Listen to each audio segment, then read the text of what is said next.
மண்ணுலகில் பிறந்த ஒவ்வொரு மானுடரின் வாழ்வில் ஏற்படும் சுகம், துக்கம், செல்வம், புகழ், ஆயுள், ஆரோக்கியம் ஆகிய அனைத்தும் அவரவர் ஊழ்வினை அடிப்படையிலேயே அமைகிறது. கணவன் மனைவி அமைவது இறைவன் கொடுத்த வரம் ஆகும். அவரவருடைய கர்மா எனும் விதியை ஆய்வு செய்பவர்கள் தெய்வ யக்ஞர் எனப்படும் ஜோதிடர்கள் ஆவர். இன்னார்க்கு இன்னார் என்று திருமண பந்தத்தை ஏற்படுத்தி தரும் ஜோதிடர்கள் ஒன்றிணைந்த ஆலயம் மேட்ரிமோனி நிறுவனத்தின் மூலம் விடியல் வந்துவிட்டது. தாமத திருமணத்திற்கு தினமும் பிரார்த்தனை செய்யும் ஜோதிடர்களின் ஆசீர்வாதத்தினாலே அவர்களது கல்யாண கனவு உடனே பலித்திட ஆலயம் மேட்ரிமோனியில் பதிவு செய்து பலன் பெற பிரார்த்திக்கிறோம். வாழ்க வளமுடன், வாழ்க வையகம், வாழ்க வளமுடன். உலகத் தமிழ் நேயர் உங்கள் அனைவரையும் இந்த நிகழ்ச்சியின் வாயிலாக சந்திப்பதில் பெருமகிழ்ச்சி அடைகிறேன். அனைவருக்கும் எனது அன்பான தீபாவளி நல்வாழ்த்துக்கள். இன்று ஐப்பசி மாதம், மயிலாடுதுறையிலே காவிரி ஆற்றில் எல்லா சுவாமிகளும் இன்றைக்கி நீராடக்கூடிய மிக புனிதமான ஒரு நாள். இதன் பின்னணியில் பார்த்திங்கன்னா அறிவியல் பூர்வமான சில உண்மைகள் உண்டு. சூரியன் தன்னுடைய தட்சிணாயன அயனத்தை நோக்கி செல்லும் பொழுது துலாம் ராசியில் நீசம் செய்கிறார். அந்த நீசமாகும் பொழுது இன்றைக்கி பார்த்திங்கன்னா 29.5 டிகிரியில் சூரியன் பிரவேசம் செய்து தன்னுடைய பலத்தை இழப்பதனால நாம் வழிபடக்கூடிய தெய்வங்கள், இந்த மயிலாடுதுறையில் சுற்றியுள்ள இருக்கக்கூடிய அனைத்து கோவில்களில் இருக்கக்கூடிய மயூரநாதர், அபயாம்பிகை, இப்படியெல்லாம் நிறைய சுவாமிகள் அன்னைக்கெல்லாம் பார்த்திங்கன்னா அந்த கோவிலில் அந்த ஆற்றங்கரையில் இறங்கி அந்த சுவாமியே தீர்த்தவாரி செய்வாங்க. அதே மாதிரி குத்தாலத்தில் கார்த்திகை மாதம் ஞாயிற்றுக்கிழமை தோறும் 4வது ஞாயிற்றுக்கிழமையில் அங்கே உள்ள சுவாமிகள் எல்லாமே காவிரியில் தீர்த்தம் ஆடுவாங்க. இது எதை குறிக்கிறது அப்படின்னா, சயின்டிஃபிக்காக இந்த ஜோதிடம் இந்த மானுடம் வெல்ல நிறைய அற்புதமான அரிய விஷயங்களை சொல்லியிருக்கிறது. அதில் பரிகாரங்கள் என்று என்னிடம் ஒவ்வொருவரும் கேட்கும் பொழுது நான் அப்போவே சொல்லியிருக்கேன், பரிகாரம் என்பது தனிப்பட்ட ஒவ்வொரு மனிதருக்கும் தனியாக ஜாதக ரீதியாக பார்த்து சொல்லக்கூடிய விஷயங்கள்.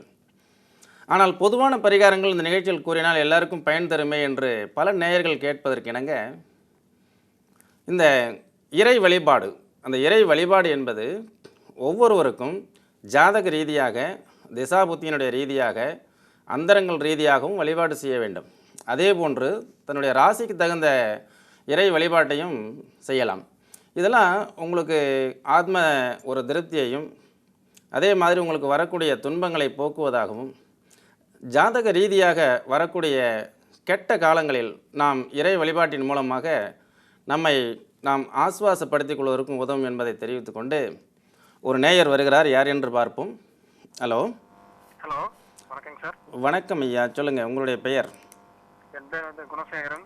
குணசேகரன், எங்கேருந்து கூப்பிட்றீங்க? Dharapuram sir. Dharapuram. Date of birth? Date of birth 19/12. Okay, சொல்லுங்கள். 19/12/1994. 94. எத்தனை மணிக்கு பிறந்தீங்க? சாயந்தரம் 4:55. ஓகே, உங்களுடைய கேள்விகள் என்ன? சார் வந்து படிச்சுட்டு இருக்கேங்க சார். ஓகே. கல்வி எப்படி இருக்கு, எதிர்காலம் எப்படி இருக்கு, வேலை கிடைக்குங்க? அதாவது சாமி, நீங்கள் ரிஷப லக்னத்தில் பிறந்திருக்கிறீங்க, மிதுன ராசிக்காரர்.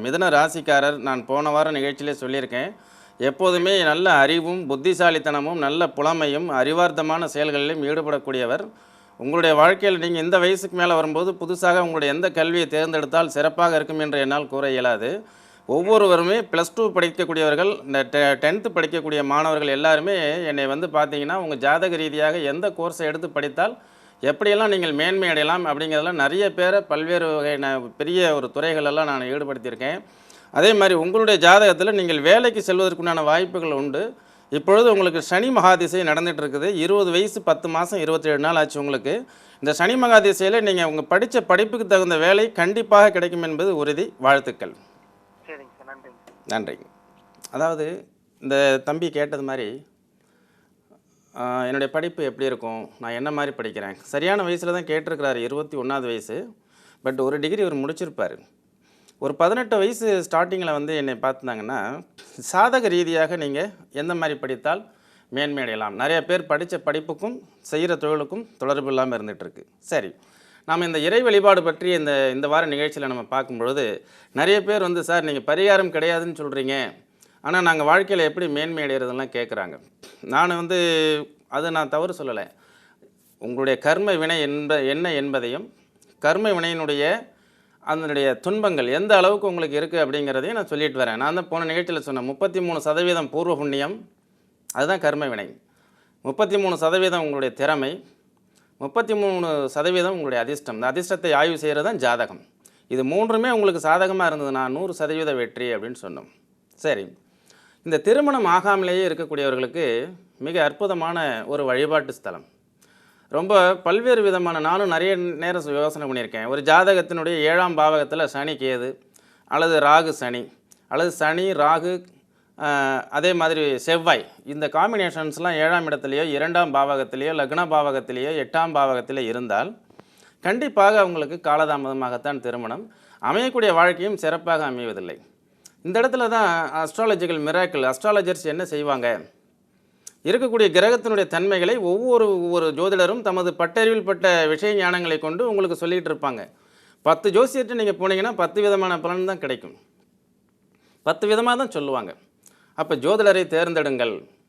உங்களுக்கு மேட்ச் ஆகக்கூடிய ஜோதிடர் நானாக இருந்தானேயானால் கண்டிப்பாக விதிவசம் நாம் சந்திக்கக்கூடிய வாய்ப்புகள் ஏற்படுமேயானால் அந்த நாள் உங்களுக்கு ஒரு பொன்னாளாக அமையும். என்னை நிறைய பேர் கேட்குறாங்க, எந்தெந்த ஊருக்கெலாம் எப்போ வருவீங்க, திருச்சி எப்போ வருவீங்க, கோயம்புத்தூர் எப்போ வருவீங்க, சென்னை எப்போ வருவீங்கலாம் கேட்குறாங்க.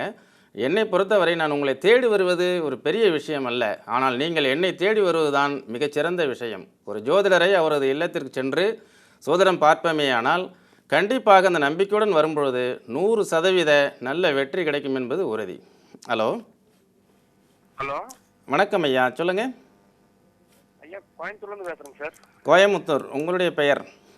சசிகுமாருங்க. சசிகுமார். டேட் ஆஃப் பர்த் சொல்லுங்கள். 5/9/1982ங்க. 5/9/1982ங்களா?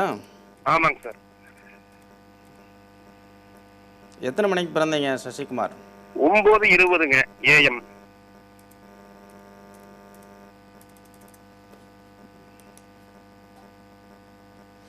ஓகே, நீங்கள் நல்ல ஒரு மீன ராசிக்காரர். ஆமாங்க. பிரத்யாருக்கு எப்பொழுதும் உதவி செய்யக்கூடிய மனப்பான்மையுடைய மனிதர். அதாவது வெளிப்படையான பேச்சு. எப்பொழுதும் மனைவியுடன் உங்களுடைய எல்லா விதமான பலவீனங்களையும் நீங்கள் வெளிப்படுத்தக்கூடாது. கொஞ்சம் நீங்கள் ரத்தின சுருக்கமாக சொல்லுவோமேயானால், மீன ராசிக்காரர்கள் தன்னுடைய வெளிப்படையான பேச்சினால் நிறைய நண்பர்கள்ட்டையும் உறவினர்கள்ட்டையும் தன்னுடைய குடும்பத்தாரிடமிருந்து வெறுக்கப்படும் சூழ்நிலை வரலாம், அல்லது ஏமாற்றப்படக்கூடிய சூழ்நிலை வரலாம். எப்பொழுதும் உங்களுக்கு நீங்கள் எல்லாம் என்னை நேரில் சந்திக்கக்கூடிய ஒரு வாய்ப்பு கிடைக்குமேயானால் நிறைய விஷயங்கள் சொல்ல கடமைப்பட்டிருக்கேன். அதுக்கு முன்னாடி யூடியூப்பில் மிஸ்டர் சசிகுமார் யூடியூப்பில் போயிட்டு ஆலயம் சுவாமிநாதன் டைப் பண்ணிங்கன்னா பாட்டுருக்குங்க சார். அதில் மீனராசியினுடைய குணங்கள்லாம் பார்த்தீங்களா? நீட்டாக இருக்குங்க சார், பரவாயில்ல, நல்லா இருக்குங்க சார். ஓகே, அதை பற்றி நீங்கள் சொல்லுங்கள். நான் உங்களை பற்றி சொல்லியிருக்கேன். உலகத்தில் இருக்கக்கூடிய அனைத்து சார், அதான் அந்த மீன ராசிக்கு உண்டான குணங்கள் எல்லாம் நீங்கள் பார்த்துருக்குறீங்க இல்லையா? ஆமாம், நீட்டாக இருக்குங்க சார் யூடியூப்லையும். ஓகே, இப்போ வந்து உங்களுடைய கேள்வி என்ன? மேரேஜிங் சார், மேரேஜ் தாங்க. ஒரே நிமிஷம். இப்பொழுது உங்களுக்கு நடக்கக்கூடிய திசை கேது மகா திசையில் வந்து குருனுடைய புத்தி, சரிங்களா? இந்த கேது திசை என்பது பொதுவான கோட்பாடு. அது ஒரு பிரம்மச்சரியத்தை நோக்கி போயிட்டு இருக்கக்கூடிய அந்த பிளானட். அந்த கேது அப்படிங்கிறது வந்து பிரம்மச்சரியத்தை குறிக்கக்கூடியது. ஒரு லக்ன பாவகத்திற்கு அது 3ஆம் பாவகத்தில் மறைந்திருப்பதால் தவறில்லை. கேது திசையில் நீங்கள் திருமணம் செய்யலாம். தற்சமயம் உங்களுடைய ஜாதக அடிப்படையில் கோஷார ரீதியாக கேது சந்திரன் என்று சொல்லக்கூடிய மீனராசியில் இருக்கிறது. மார்கழி மாதம் 26ஆம் தேதிக்கு மேலே அது நகரும். அதன் பிறகு உங்களுக்கு கண்டிப்பாக திருமணம் நடக்கும். இது என்னுடைய வாக்கு, அது பலிதமாகும். கண்டிப்பாக நீங்கள் பத்திரிகை எனக்கு அனுப்புவீங்க. All the best. கண்டிப்பாங்க சார். ஓகே, யூடியூப் நல்லா இருக்கு சார். ரொம்ப சந்தோஷம். தொடர்ந்து பாருங்கள் இந்த நிகழ்ச்சி. ஓகேங்க sir, thank you sir, thank you sir. அதே மாதிரி இந்த இறை வழிபாடு என்பது இது போன்ற இந்த திருமணம் ஆகாதவர்களுக்கெல்லாம் தஞ்சை மாவட்டம் கும்பகோணத்திற்கு அடுத்தார்கள் போல் இருக்கக்கூடிய நரசிங்கன்பேட்டை, அந்த ஊரினுடைய பெயரே நரசிங்கன்பேட்டை. யோக நரசிம்மர் ஆலயம் என்ற ஒரு ஆலயம் பழமையான காலத்தில் கட்டப்பட்ட ஒரு 800 ஆண்டுகளுக்கு முன்பு கட்டப்பட்ட அந்த ஆலயத்தில் கோரிக்கை நிறைவேறுவதற்காக தேங்காய் கட்டும் பரிகாரம் நடந்து கொண்டிருக்கிறது. நான் இது பார்த்தீங்கன்னா அந்த கோவில்கள் பரிகாரங்கள்னு சொல்லும்போது ஆலயம் சுவாமிநாதன்னா என்ன சார் நீங்கள் ஆலயம் பத்திரிக்கை நடத்துகிறீங்களா எழுதுறீங்களான்னு கேட்பாங்க. அப்படி இல்லை, நான் உங்களுக்கு ஒரு நல்ல அற்புதமான ஜோதிட பலன்களை ஆத்மார்த்தமாக எடுத்து எனக்கு எதிரில் அமர்ந்திருக்கக்கூடிய உங்களுடைய கேள்விகள் எப்படிப்பட்டதாக இருக்கும் என்று அதை ஆத்மார்த்தமாக உணர்ந்து உங்களுக்கு நல்ல வழியில் நான் போதனை செய்து கொண்டு வருவேன். அப்பொழுது உங்களுடைய ஜாதகத்தில் இருக்கக்கூடிய கிரக இடர்பாடுகளை களைந்தெறிவதற்கு சில காலங்களை பரிகாரமாக சொல்வதுண்டு. அந்த காலங்கள் வரை காத்திருந்தால் உங்கள் வாழ்க்கையில் நீங்கள் மீண்டும் மிகப்பெரிய வெற்றியை பெறலாம் என்று கூறுவேன். அந்த காலத்திற்கும் இடையிலே ஒரு கேது திசை ஆரம்பிக்கிறது என்றால் 27 வயது பெண்ணிற்கு 35 வயது வரை கேது திசை நடக்கும். திருமணத்திற்கு இடர்பாடாக இருக்கிறது, திருமணம் நடக்காது என்று ஜோசியர் சொன்னார். இப்போ 35 வயது வரை அந்த பெண் முதிர்கன்னியாகவே வாழ வேண்டிய சூழ்நிலை ஏற்படுகிறது. அதற்காக அந்த காலத்திலேயே சொல்லப்பட்ட பரிகாரங்கள் தான் நமது தஞ்சை வளநாட்டில் மிக அற்புதமான கோவில்கள். அப்படிப்பட்ட கோவில்களுக்கு முறைப்படி ஜாதகத்தை பார்த்து நான் எந்த கோவிலுக்கு சொல்லுகிறேனோ அந்த கோவில்களில் முழு நம்பிக்கையுடன் நீங்கள் வழிபாடு செய்வீர்களேயானால் மிகச்சிறந்த பரிகாரம், அதைவிட வேறு எந்த பரிகாரமும் இல்லை. ஏனால் அனுமானிப்பவன் சோதிடன், நடத்தி வைப்பவன் இறைவன்.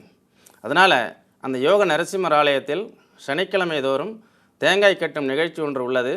திருமணமாகாத கன்னியர்கள், இளைஞர்கள், அதே போன்று குழந்தை பாக்கியம் அற்றவர்கள், தொழில் வகையில் மேன்மை அடைய முடியாதவர்கள் யாராக இருந்தாலும் நம்பிக்கையுடன் சென்று அந்த கோவில் அர்ச்சகரிடம் எனது பெயரை சொல்லுங்கள், நான் சொல்லியதாக சொல்லுங்கள், அங்கே தேங்காய் பரிகாரம் செய்யுங்கள்.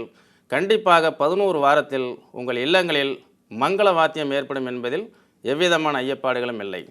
ஹலோ வணக்கம் சார். வணக்கம், சொல்லுங்கய்யா. நாங்கள் ஈரோடு மாவட்டத்திலிருந்து பேசுகிறேங்க. ஈரோடு மாவட்டத்தில் எந்த ஊர்லேருந்து கூப்பிட்றீங்க? சென்னிமலையிலிருந்து பேசுகிறேங்க. சென்னிமலை மிக அற்புதமான கோவில் கொண்டுள்ள அந்த ஊர். சொல்லுங்கய்யா, உங்கள் டேட் ஆஃப் பர்த் சொல்லுங்கள். எங்கள் பொண்ணு கேட்கணுங்க. அவங்க டேட் ஆஃப் பர்த் சொல்லுங்கள். 27/7/99. எத்தனை மணிக்கு பிறந்தாங்க? காலையில் 11:10. ஓகே ஐயா, உங்களுடைய கேள்வி என்னங்கய்யா? பொண்ணு +2 முடிச்சு மெடிக்கல் லைன் போகலையா அப்படின்னு கேட்கலாம். அதாவது தனுசு ராசி, பூராட நட்சத்திரம், லக்னம் என்பது கன்னியா லக்னம். ஆமாங்க. ஒரு ஜாதகத்தில் ஒரு மருத்துவராக வர வேண்டுமேயானால் 10ஆம் பாவாதிபதியினுடைய தொடர்பு சூரியன், ராகு, கேது அல்லது குரு போன்ற இந்த 4 கிரகங்களுடைய, செவ்வாய் இது சார்ந்த கிரகத்தினுடைய தொடர்பு இருக்குமேயானால் அந்த ஜாதகர் சிறந்த மருத்துவராவார் என்பது உறுதி. இந்த ஜாதகிக்கு 10ஆம் பாவாதிபதி புதன் சூரியன் ராகுவுடன் சேர்ந்து 11ஆம் பாவகத்தில் இருப்பதனாலும் இந்த ஜாதகியை பொறுத்த வரைக்கும் 10ஆம் பாவாதிபதி நவாம்சத்தில் சூரியனுடைய சேர்க்கை இருப்பதாலும் 100% மருத்துவராவார். அந்த மருத்துவம் என்பது ஆங்கில மருத்துவமாக இருக்கட்டும், அதே மாதிரி பிடிஎஸ்ஸாக இருக்கட்டும், ஆயுர்வேத மருத்துவமாக இருக்கட்டும், பாரம்பரியமான சித்த மருத்துவமாக இருக்கட்டும், எனது வாக்கு பலிதமாகும். எனிவன், ஏனென்றால் உங்களுடைய பொருளாதாரம் என்று ஒன்று உள்ளது. காலதேச வர்த்தமானம், யுக்தி புக்தி சுருதிலயம், ஜாதி மத நிறபேதத்துடன் கூடிதான் ஒரு ஜாதகம் நமக்கு பலன் அளிக்கிறது என்பதை நாம் உணர வேண்டும். அந்த வகையில் உங்களுடைய மகளுக்கு கண்டிப்பாக ஒரு மருத்துவர் ஆவாள் என்பது உறுதி. இதில் எந்த விதமான மாற்றமும் இல்லை ஐயா. வணக்கம். நன்றி. அதாவது நாங்கள் காலேஜில் படிக்கும் பொழுது கற்பகம் யூனிவர்சிட்டி கோயம்புத்தூரில் எம்எஸ்சி அப்ளைடு அஸ்ட்ராலஜி எங்களோட படித்த டாக்டர் செல்வராஜ் அவரும் ஜோதிடம் படித்தார். அவர்கிட்ட சொல்லி, ஐயா ஒரு 200-300 ஜாதகம் எங்களை கொடுங்க, டாக்டருடைய ஜாதகம்லாம் ஆராய்ச்சி பண்ணலான்னு எங்கள் மாஸ்டர் சொல்லி வாங்கி ஆய்வு செஞ்சோம்னா அத்தனை ஜாதகங்கள்லேயும் ராகு கேது சம்பந்தம் இருந்தே தீருகிறது 10ஆம் பாவகத்துடன். 10ஆம் பாவாதிபதியுடைய தொடர்பு எந்த கிரக சேர்க்கை இருக்கிறதோ அந்த கிரகத்தினுடைய தொழில் கண்டிப்பாக அமையும். இப்போ என்னென்னா, ஒரு பல்லாயிரக்கணக்கான நூல்கள் கடந்த ஆயிரக்கணக்கான ஆண்டுகளுக்கு முன்பிருந்தே கிபி 10ஆம் நூற்றாண்டை சேர்ந்தவர் வராகமிகரங்கிறாங்க. இப்படி 14ஆம் நூற்றாண்டுன்னு ஒரு நூல்கள் சொல்லுது, 15ஆம் நூற்றாண்டுன்னு சொல்லுது. இப்போ அன்னைக்கெல்லாம் கொடுக்கப்பட்ட அத்தனை நூல்களையும் நாம் பார்த்தோம்னா பல்வேறு விதமான விஷயங்கள் அதில் புதையல்கள் அடங்கி கிடக்கு. அது எல்லாத்தையும் அப்படியே நம்ம அப்ளை பண்ணோம்னா குழப்பம்தான் மீறும். அதனால் இன்றைய காலகட்டத்திற்கு காலம், தேசம், வர்த்தமானம், காலம் எப்படி வளர்ந்துருக்கு, தேசம் எப்படி வளர்ந்துருக்கு, அதே மாதிரி வருஷம் என்ன இருக்குது, கிபி இப்போ கிட்டத்தட்ட 21ஆம் நூற்றாண்டில் நம்ம இருக்கோம். அதே மாதிரி நவீன காலம் வளர்ந்துருச்சு, விஞ்ஞானம் வளர்ந்துருச்சு, கம்ப்யூட்டர் யுகம் வந்தாச்சு, பெண்கள் முன்னேறி விட்டார்கள். அதனால் இந்த நிறைய ஜோதிடர்களுடைய ஒரு நிலைப்பாடு எப்படி இருந்திருக்குன்னா, வர்ற ஜாதகர்களை பயமுறுத்துறது. பயமுறுத்தி ஏற்கனவே அவங்க பயந்து தானங்கய்யா வர்றாங்க. அதை நம்மளும் சேர்ந்து பயமுறுத்தி விட்டோம்னா அவங்க எங்கே போவாங்க? ஏன்னா இந்த மனித சமுதாயத்துக்கு மிகச்சிறந்த வரப்பிரசாதம் 3 பேர் தான். ஒருத்தர் வந்து மருத்துவர், அவர் உயிரை காத்து கொடுக்கக்கூடிய தெய்வம். இன்னொருத்தர் சோதிடர், நம் வாழ்வியலில் ஏற்படக்கூடிய துன்பங்களை போக்கக்கூடியவர். இன்னொருத்தவர் வக்கீல், அவர் தான் நமக்கு உண்டான பிரச்சனைகளை தீர்த்து வைக்கக்கூடியவர். இந்த 3 பேருமே இந்த மனிதர்களுக்கு மிக அற்புதமான சேவை செய்கிறாங்க ஐயா. ஒரு நேயர் வர்றாரு, பார்க்கலாம். அடுத்தது நம்ம நிறைய பேசுவோம். ஹலோ ஹலோ, வணக்கம் அம்மா, யார் பேசுகிறீங்க சொல்லுங்கய்யா? கோயம்புத்தூர்லேருந்து ரமேஷ்குமார் பேசுகிறேன் சார். கோயம்புத்தூர். இன்னைக்கு கோயம்புத்தூரில் நிறைய கிளைண்ட்டு மழையெல்லாம் விட்டதுனால இந்த டிவி பார்த்துட்டு அப்படியே லைனில் வரீங்கன்னு நினைக்கிறேன். சொல்லுங்கள் Muthukumar, date of birth hello, சொல்லுங்கள். Date of birth 16/7/1960 sir. அப்பா கேட்கணும். 16/7/1960 ஆண்டு. என்ன எத்தனை மணிக்கு பிறந்தார் ஃபாதர்? டைம் வந்து ஒரே நிமிஷம் சார். இதெல்லாம் கேட்டு வச்சுக்கணும் இல்லையா முத்துக்குமார்? லைன் 3 மணிக்கு சார், பகல் 3:30 சார். ம்.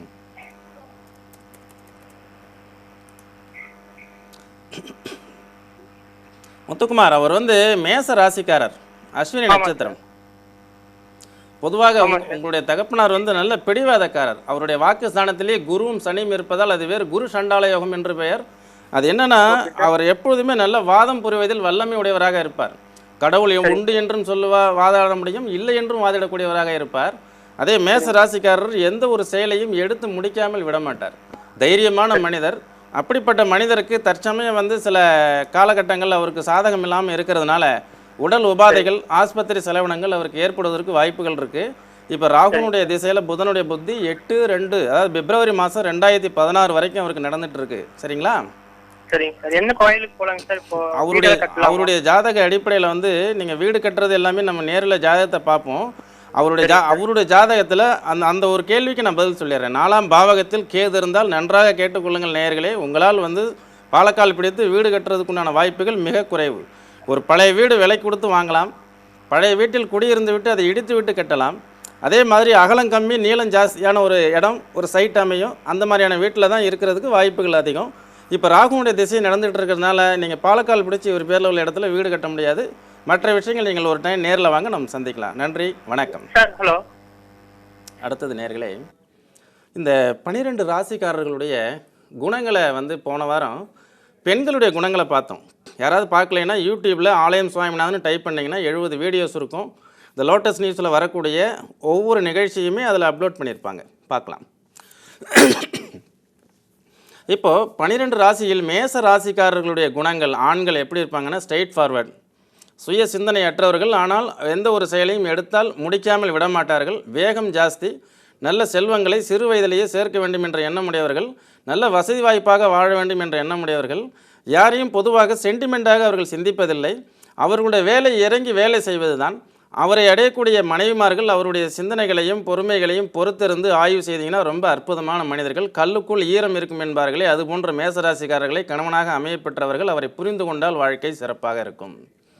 ரிஷபராசிக்கார ஆண்கள் சுயநலம் உடையவர்கள், உழைப்பாளிகள், நேர்மையானவர்கள், உழைப்பால் உயரக்கூடியவர்கள், எப்பொழுதுமே ஏதாவது ஒரு வேலையை செய்து கொண்டே இருக்கக்கூடியவர்கள்.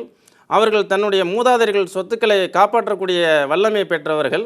அவர்கள் எப்பொழுதுமே தன்னுடைய வாழ்க்கையில் எதையாவது ஒன்றை சாதிக்க வேண்டும் என்ற பிடிவாதத்துடன் எருதொரு மாறேல் என்று சொல்லப்பட்ட ஒரே நேர்கோட்டில் செல்லக்கூடிய மிகப்பெரிய மாமனிதர்கள்.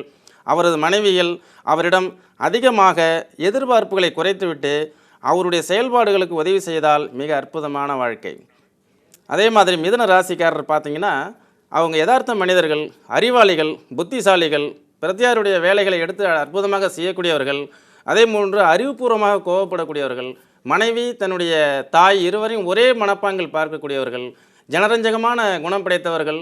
நல்ல ஒரு பழக்க வழக்கங்கள் உடையவர்கள். அவர்களை மனைவியாக கணவனாக அடையக்கூடிய மனைவிமார்கள் அவரை புரிந்து கொண்டால் மிக சிறப்பானதாக இருக்கும். அடுத்தது ஒரு காலர் வராரு. Hello hello sir. வணக்கம் அம்மா, உங்களுடைய பெயர் சொல்லுங்க. வணக்கம் சார், என் பேரு கலைச்செல்விங்க சார். கலைச்செல்வி, எங்கேருந்து கூப்பிட்றீங்க? ஹலோ பேசுங்கம்மா, எந்த ஊர்லேருந்து பேசுகிறீங்க? சார், சேலத்துலேருந்து பேசுகிறேன் சார். சேலம். ஓகே, நீங்கள் யாரு கேட்கணும்? என் பொண்ணுக்கு கேட்கணுங்க சார். அவங்க டேட் ஆஃப் பர்த் சொல்லுங்கம்மா. சார், வந்து 5/9/2002 சார். 5/9/2002 சார். 2வா? 2002. எத்தனை மணிக்கு பிறந்தாங்க? பகல் 2:32 சார். காலை? பகல் மதியானம். ஈவினிங் மாலை தானம்மா? 5:32. 2:32 சார். 2. Okay okay.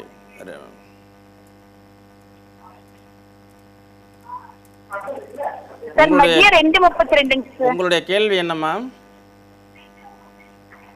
உங்களுடைய கேள்வி என்ன? இந்த பொண்ணுடைய ஜாதகம் தனுசு லக்னம், கடக ராசி, ஆயில்ய நட்சத்திரம்.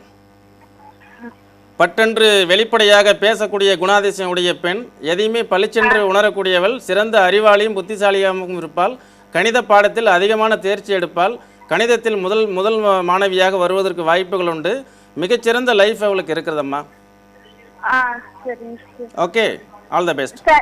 சார், அந்த பொண்ணுடைய சொல்லுங்க, பேசுங்கம்மா. சூரியனும் சனியும் இணைஞ்சிருக்க கூடாதுங்களா? செவ்வாயும் சூரியனும்? சூரியனும் செவ்வாயும் இணைந்திருந்தால் இளமையில் விதவையாவாள் என்று ஒரே போடாக சொன்ன ஜோதிடர்கள் தமிழ்நாடு முழுக்கும் இருக்கிறார்கள். ஆய்வுபூர்வமாக எடுக்க வேண்டுமம்மா. உங்கள் மகள் பிறக்கும் பொழுது அற்புதமான கேள்வி கேட்டிருக்கிறீங்க. இந்த ஒரு மாதம் முழுவதுமாக இந்த உலகத்திலேயே 2 லட்சம் பேர் பிறக்கிறாங்கன்னு வைங்க. அதில் 1 லட்சம் பேர் வந்து பெண்கள், அதில் 50,000 பேர் இறந்து விட்டாலும் ஒரு 50,000 பேர் பருவ வயதில் இருக்கும்பொழுது அந்த 50,000 பேருக்கும் இளமையில் விதவி ஆவார்களா? இதான் கேள்வி. ஆக முடியாது இல்லையா? அதனால் நீங்கள் டிவிக்கு முன்னாடி நின்று பேசுகிறீங்க, தள்ளி வந்து பேசுங்க. நல்ல கேள்வி கேட்டிருக்கிறீங்க. இது எல்லாருக்கும் யூஸ்ஃபுல்லாக இருக்கும். என்ன காரணம்னா இதற்காகத்தான் பல்கலைக்கழகத்தில் சென்று ஒவ்வொரு சோதிடரும் நன்கு படித்து ஆராய்ச்சி செய்து பிறகு தன்னுடைய முடிவை சொல்ல வேண்டும் என்பது. சூரியன் செவ்வாய் சேர்ந்திருந்தால் இளமையில் விதவையாவாள் என்றெல்லாம் சொல்லிக்கொண்டு அந்த காலத்தில் போர்க்காலங்களில் சூரியன் பிளஸ் செவ்வாய் அரசு அதுதான் சார் எனக்கு கஷ்டமா இருக்கு. அதனாலதான் சார் கேட்டேன். அப்புறமா 7ல சனி இருந்தாலும் சரியில்லைன்றாங்க. அதுக்குதான் சார் கேட்கிறேன். 7ஆம் பாவகத்தில் சனி இருக்க பிறந்தவர்கள் தன்னை விட ஒரு வறிய நிலையில் உள்ள கணவனை அடைவார்கள், அல்லது உடல் வருத்தங்களுடைய, அதே போன்று ஏதாவது ஒரு குறைபாடுகள் இருக்கக்கூடிய, தன்னை விட வயதில் அதிக மூத்த கணவனை அடைவதற்கு வாய்ப்புகள் உண்டு. இவ்வளவுதானே. ஒவ்வொரு ஒவ்வொரு கிரகத்துக்கிட்டையும் நற்குணமும் துர்க்குணமும் நிறைஞ்சுதானமா இருக்கு. இரவும் பகலும் சேர்ந்து வர்றது மாதிரி தான் கிரகங்களுக்கும். கிரகங்கள் அண்டத்தில் உள்ளதுதான் இந்த பிண்டத்தில். அதனால நீங்கள் இதெல்லாம் சீர்தூக்கி பார்த்து ஆய்வு செய்யக்கூடிய ஜோதிடரை நாடி பலன்களை கேட்க வேண்டும். எடுத்த உடனேயே இப்போ 50,000 பேருக்கு இந்த ஜோசியர் சொல்றாரு. அந்த டயத்துல அந்த லக்னம், அதாவது அந்த 30 நாள்ல பிறந்த அனைத்து குழந்தைகளுக்குமே அந்த ஜோசியர் ஒரே போடு தான் போடுறாரு. என்ன? சூரியன் செவ்வாய் சேர்ந்திருந்தால் இளமையில் விதவையாவாள். இதெல்லாம் காதில் கேட்டால் அந்த பொண்ணுடைய நிலைப்பாடு எப்படி இருக்கும்? இந்த பெண்ணினுடைய தாயார் நீங்கள் நிம்மதியாக தூங்க முடியுமா? அவளுடைய பருவ வயதை எட்டி அவள் திருமணத்திற்கு தயாராகும் பொழுது எவ்வளோ ஒரு ஒரு வலியோடைய அந்த வாழ்க்கையை வாழ்வாங்க. நாம் எதை எண்ணுகிறோமோ அதுவாகவே ஆகிவிடுவோமம்மா. நல்லா கேட்டுக்குங்க. நாம் எதையாவது நெகட்டிவாக திங்க் பண்ணிகிட்டே இருந்தோம்னா நெகட்டிவானதே நடந்துரும். இதைத்தான் நான் சொல்லிக் கொண்டே இருக்கிறேன். உங்ககிட்ட எவ்வளவு நாளே ட்ரை பண்ண, லைனுக்கு வர முடியல. இந்த நிகழ்ச்சி நீங்க எவ்வளவு நாளா பாக்குறீங்க? அதே மாதிரி நான் திருப்பூர்ல அதே மாதிரி பல தொலைக்காட்சிகள்ல 16 ஆண்டுகளாக கத்தி பேசியாச்சும்மா. அதாவது உணருங்கள், நம்புங்கள், அறிவுபூர்வமாக உணருங்கள். இதெல்லாம் நீங்க சூரியன் செவ்வாய் சேர்ந்திருந்தால் அது மாதிரி நடக்கும்லாம் நம்பாதீங்க. புதன் 7 வயசு வரைக்கும், அதே மாதிரி 14 வயசு வரைக்கும் அந்த பெண்ணினுடைய ஜாதக அடிப்படையில் கேது மகாதிசை, 34 வயசு வரைக்கும் சுக்கிர திசை, 34 to 40 வயதில் ஜோதிடம் பார்க்க செல்லும் பொழுது அந்த ஜோதிடர்கள் இந்த செவ்வாய் சூரியன் சேர்ந்திருப்பதால் அவருக்கு ஏதாவது கண்டம் கணவனுக்கு ஏற்படும் என்று சொல்வார்கள். நன்கு தெரிந்து கொள்ளுங்கள். இந்த லக்கணத்திற்கு பாக்கியாதிபதி வலுவுடன் ஆட்சி பெற்று தெளிவாக திசை நடத்துவதால் எந்த கெடுதலும் நடக்காது. இன்னொரு விஷயத்தை சொல்லுங்க. Rahu 6ல starting sir, 12ல Ketu. ராகு கேதுக்குள்ளார அடிபட்டு இருக்குங்க சார். அது நீங்க சாந்தி பண்ணணும், சர்ப்ப சாந்தி அப்படின்றாங்க. அதை பத்தி கொஞ்சம் சொல்ல முடியுங்களா? ராகு கேது என்பது ஒரு ஜாதகத்தில் 180 பாகைக்குள்ளார மற்ற கிரக அடைவுகள்லாம் வரிசையாக இருக்கும் பொழுது இந்த லக்னம் வெளியே வந்துவிட்டால், லக்னம் என்பது ஒரு மனிதனுடைய உயிர், அவனுடைய விதி, அவனுடைய கர்மா. அந்த லக்னம் வெளியில் வரும்பொழுது இது எந்த தோஷத்தையும் ஆட்கொள்ளக்கூடிய குருவும் சந்திரனும் ஒரு ஜாதகத்தில் சேர்ந்திருந்தால் நன்றாக தெரிந்து கொள்ளுங்கள் நேயர்களே. ஒரு ஜாதகத்தில் எப்படிப்பட்ட கிரக தோஷங்கள் இருந்தாலும், எத்தனை ஜோதிடர்கள் உங்களை பயமுறுத்தினாலும், எத்தனை கிரகங்கள் உங்களை பயமுறுத்தினாலும், குருவும் சந்திரனும் சேர்ந்திருந்தால் ஆயிரக்கணக்கான தோஷங்கள் இருந்தாலும் அது கண்டிப்பாக அதாவது பார்த்தீங்கன்னா அந்த பனி போன்று விலகும் என்பார்களே. எவ்வளோ துன்பங்கள் இருந்தாலும், அதாவது சிங்க முகம் கண்ட யானை போன்று துன்பங்கள் ஓடிவிடும் என்பார்கள் அந்த குரு சந்திர யோகத்திற்கு. குருவும் சந்திரனும் சேர்ந்து ஸ்ரீ ராமபிரானுடைய ஜாதகத்தில் இருப்பதாக சொல்வார்கள். அது நம்ம ஆய்வுக்குரியது. குருவும் சந்திரனும் சேர்ந்து குரு உச்சம் பெற்று சந்திரன் ஆட்சி பெற்றிருக்கும் போது நீங்கள் எதை பற்றியும் கவலைப்படாதீங்க. இந்த உங்கள் நீண்ட நேரம் நான் உங்களுக்காக பேசினதுடைய காரணம், இந்த 13 வயது பருவ பெண்ணை பாவம் அவங்களுடைய ஜாதகத்தில் சூரியன் செவ்வாயை இப்படியெல்லாம் சொல்லியிருந்தால் தயவு செய்து இன்று முதல் அதை மறந்து விடுங்கள். என்னுடைய வாக்கு பலிதமாகும். ஒரு நாள் கண்டிப்பாக நாம் சந்திப்போம். இவளுடைய வாழ்க்கைக்கு நல்ல வரனை நான் அமைத்து தருகிறேன். நீங்கள் ஆலயம் matrimony.com இருக்கிறது, 76 பிரான்ச்சஸ் உருவாகி இருக்கிறது. எல்லாரும் ஜோதிடர்கள். இவங்களுக்காக பிரார்த்தனை செய்கிறோம். நிகழ்ச்சியில் கலந்துக்கிட்டதுக்கு நன்றி. வணக்கம். வணக்கம் சார். உங்களை பார்க்குறேன். எனவே நேயர்களே, இந்த நிகழ்ச்சியினுடைய நிறைய பேர் ட்ரை பண்ணுறீங்க. ட்ரை பண்ணும்பொழுது லைன் கிடைக்கலன்னா கீழே உள்ள அப்பாயின்மெண்ட் நம்பரை கூப்பிட்றீங்க. அது வீட்டில் எடுப்பாங்க, என்னுடைய நண்பர் எடுப்பார். அவங்கக்கிட்ட எடுத்து லைன் கொடுங்க, நான் பேசணுங்கிறீங்க. இது மாதிரி இந்த சகோதரி சேலத்துலேருந்து பேசுனாங்களே, இது மிக முக்கியமான விஷயம். இவங்களை பற்றிலாம் நான் பேசுகிறதுக்கு எனக்கு அரை மணி நேரம் பத்தாது, 1 மணி நேரம் இருந்தால்தான். இது போன்று தமிழ்நாட்டில் எத்தனையோ விதமான மூட நம்பிக்கையுடன் ஒரு கிரகத்தை வைத்து கொண்டு அவளுக்கு இப்படி ஆகிடும் அப்படி ஆகிடும்னு சொல்லி சோதிடர்களிடம் வரும்போது சைக்காலஜிக்கலாக ஒருத்தவங்க பாதிக்கப்படுறாங்க. நீங்கள் அவங்கள்ட்ட சொல்கிறீங்க, உனக்கு வலது கண்ணில் பிரச்சனை வரும்னு ஜாதகத்தில் இருக்கும். பிரச்சனை வரும் என்றால் அவர் இது வரைக்கும் எனக்கு பிரச்சனை இல்லையான்னு சொல்லும்போது மிக்க நன்றி, சந்தோஷம், அதை கேரியான்னு சொல்லணும். கண்டிப்பாக உனக்கு வலது கண்ணில் பிரச்சனை வரும் அப்படிங்கும்போது அவர் அந்த சிந்தனையிலே போய் என்ன பண்ணுவார், வலது கண்ணை கொண்டு போய் எங்கேயாவது குத்திக்குவார். அப்போ சைக்காலஜிக்கலாக என்னங்க, இந்த ஜோதிடம் என்பது முழுக்க முழுக்க மனதத்துவம் சம்மந்தப்பட்டது. அதனால் நெகட்டிவாக இருக்கக்கூடியவங்க தாங்க ஜாதகம் பார்க்க வர்றாங்க. நல்லா எல்லாமே பாசிட்டிவாக இருக்கிறவங்க ஜோதிடம் பொய்ன்னு சொல்லுவாங்க. அப்போ நெகட்டிவாக உள்ளவங்களுக்கு நம்ம என்ன செய்யணும், வெந்த புண்ணில் வேலை பாய்ச்சிற மாதிரி சொன்னோம்னா, நான்லாம் போய் 3 பல்கலைக்கழகங்களில் இந்த ஜோதிடத்தை படித்து அப்போ உங்களுக்கு முன்னாடி சொல்லும் பொழுது நான் எத்தனையோ ஆயிரக்கணக்கான மனிதர்களை உலகங்களும் பார்த்துருக்கேன் இல்லையா, உலகங்களும் அவங்களோட பேசியிருக்கேன். எல்லாருக்கும் நான் ஆறுதல் சொல்லியிருக்கேன். அதே மாதிரி கிரகத்தினுடைய உண்மையான ஸ்வரூபத்தை எடுத்து சொல்லியிருக்கேன். அதுக்கு பரிகாரம் உங்களிடமே உள்ளது. உங்களுக்குள் உற்று நோக்குங்கள், உங்களிடம் இருக்கக்கூடிய ஆற்றலை வெளிப்படுத்துங்கள். உங்களிடம் மறைந்து கிடக்கக்கூடிய ரகசியங்களை புதையல்களை தோண்டி எடுத்து கொடுப்பது என்னுடைய வேலை. நீங்கள் மண்ணுக்குள் வைரங்களாக மின்னாமல் இருக்கிறீர்கள். வாருங்கள், உங்களை பட்டை தீட்டி தருகிறேன், அவ்வளவுதான். எனது பட்டறிவில் பட்ட விஷய ஞானங்களை கொண்டு உங்கள் வாழ்க்கைக்கு மிகச் சிறந்த வழியை சொல்லுகிறேன் என்பதுதான் அந்த நிகழ்ச்சியினுடைய நோக்கம். இது பொழுதுபோக்கும் நிகழ்ச்சி அல்ல, உங்களை நீங்களே பழுது பார்க்கும் நிகழ்ச்சியாகும். எனவே இறை வழிபாடு என்பது செய்யுங்கள். உங்களுடைய குலதெய்வத்தை வழிபாடு செய்யுங்கள், இஷ்ட தெய்வத்தை வழிபாடு செய்யுங்கள். ஜாதகம் பார்க்க வாருங்கள். முடிந்தால் என்னை பொறுத்த வரைக்கும் ஏதாவது சில ரத்தினங்களை ரெக்கமெண்டேஷன் செய்வோம், அவ்வளோதான். அது உங்களுடைய பிரியம் இருந்தால் வாங்கி போடுங்கள், இல்லை என்றால் விட்டு விடுங்கள். ஆனால் இந்த சேலம் சகோதரி மாதிரி நான் நிறைய விஷயங்கள் பேச வந்ததே இந்த சேலம் சகோதரியினுடைய நிலைப்பாடுகளை எடுத்து பார்த்தோடனே அந்த பேசுகிறதெல்லாம் விட்டுட்டு அடுத்த வாரம் நிறைய பேசுகிறேன். அதே மாதிரி இந்த நிகழ்ச்சியினுடைய இறுதி நேரம் நெருங்கி விட்டதுனால நம்ம மீண்டும் அடுத்த வாரம் திங்கட்கிழமை நிறைய பேச போகிறோம். எனவே நேயர்களே, வாழ்க்கையில் நாம் வாழ பிறந்தவர்கள், சாகுவதற்காக அல்ல. ஒவ்வொரு மனிதரும் முன்னோக்கி செல்கிறான். ஒவ்வொரு வாகனமும் முன்னோக்கி செல்கின்றன. அதே மாதிரி ஒவ்வொரு மிருகங்களும் முன்னோக்கி செல்கின்றன. ஆனால் ஒரு சிலர் பின்னோக்கியே சென்று கொண்டிருக்கிறார்கள். தாழ்வு மனப்பான்மை, பயம், மரண பயம். எதற்கும் நாம் அஞ்சக்கூடாது. நம்மளுடைய ஜாதகத்தை எடுத்து அதில் எந்த அளவுக்கு பொட்டென்ஷியல் இருக்குது அப்படிங்கிறதை தெளிவாக பார்த்து கொள்ளுங்கள். தைரியத்தையும் மனோவேகத்தையும் மன உறுதியையும் தன்னம்பிக்கையையும் விடாமுயற்சியையும் செயல்படுத்தினோமேயானால் வெற்றி நிச்சயம். அப்படிப்பட்ட வெற்றிக்கு கை கொடுக்கக்கூடியது முதல் கால கண்ணாடி உங்களுடைய ஜாதகம். உங்களுடைய ஜாதக அடிப்படையில் தான் எல்லா பேஸும் இருக்குது. அதுக்கு அடுத்தது நிறைய சாஸ்திரம் இருக்குய்யா. எல்லா சாஸ்திரமும் எங்களுக்கும் பார்க்க தெரியும்.